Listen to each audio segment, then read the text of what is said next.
trabaho. Gusto mo na ipoko ng investigasyon sa mga National Flood Control Project at the National Acquisition of Mama. They do have some workers, but the workers were able to number of portable workers who needed to work an hour job. In some of them are hired the same as temporary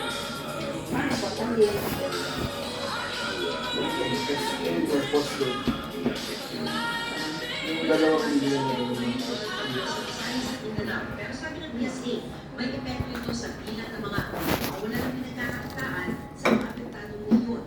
may mga weeks na tigil ang economic activity sa isang area, for example. So that will have impact. But of course, pwede naman na sa ibang lugar magkakaroon naman ng pagtaas. Pero dahil months na, posibleng dumami ang trabaho sa ibang lugar, partikular sa service at retail sector. Steady rin sa 1.7% ang inflation rate o bilis ng pagtaas ng bilihin, kaya mas may engganyo rin gumastos ang mga mamimili. Para sa GMA Integrated News, Maki Pulito nakatutok, 4 oras.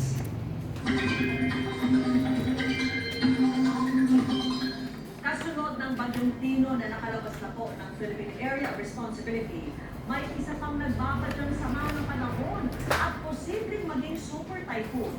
Ang detalye kaugnay sa bagyong tatawagin Kuwan at mga dapat paghandaan, ihahatid ni Amor La Rosa ng GMA Integrated News Weather Center. Amor.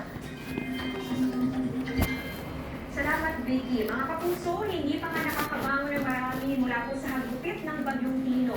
Pero kailangan yung paghandaan ang isa pang bagyo.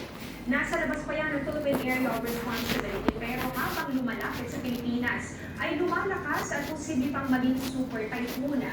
Dahil yan sa init at moisture sa dagat kung saan po itong mabababad pa ng ilang araw.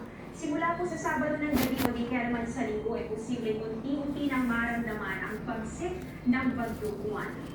Mga kapuso ay tinuturing na super typhoon ng isang bagyo kapag ang lakas po ng hangin nito ay nasa 185 kilometers per hour o higit pa. At yung ganyang hangin o ganyang po kalakas na hangin ay mas mabilis pa sa maximum speed limit ng mga kotse sa mga expressway.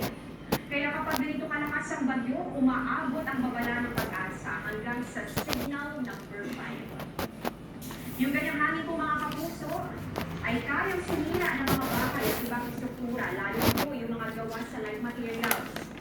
Pwede rin makapagpadapaya ng mga palayan at makapagpatumba ng mga puno at poste. Yung lawak naman ng bagyo sa ngayon ay sa pag-asa nasa 700 km yung radius o mahigit 1,000 kilometro na ang diametro. Ang ganitong lawak kaya pong sakupin ang buong Luzon at ilang bahagi ng Visayas kapag lumaki pa po yan at kapag nag-cross na dito sa landmass. Magana rin po yan ang maraming pagulang nasa 200 millimeters o higit pa dahil sa pag-asa.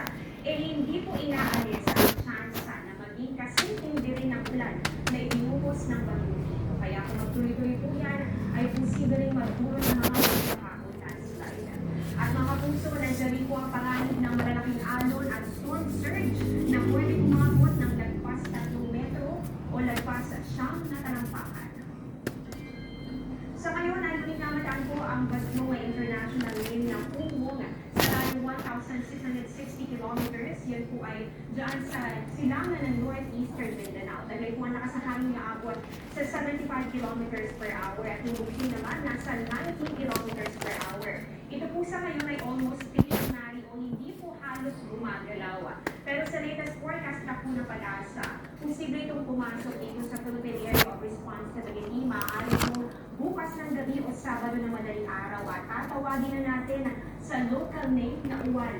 Pagpasok po nito dito sa Philippine Area of Responsibility ay unti-unti po yung lalapit at tutungbukin naman itong bahagi po ng Luzon. Ay po sa pag-asa, posible itong mag-landfall sa northern or sa may central Luzon, posible nga po na dito sa may Isabel area.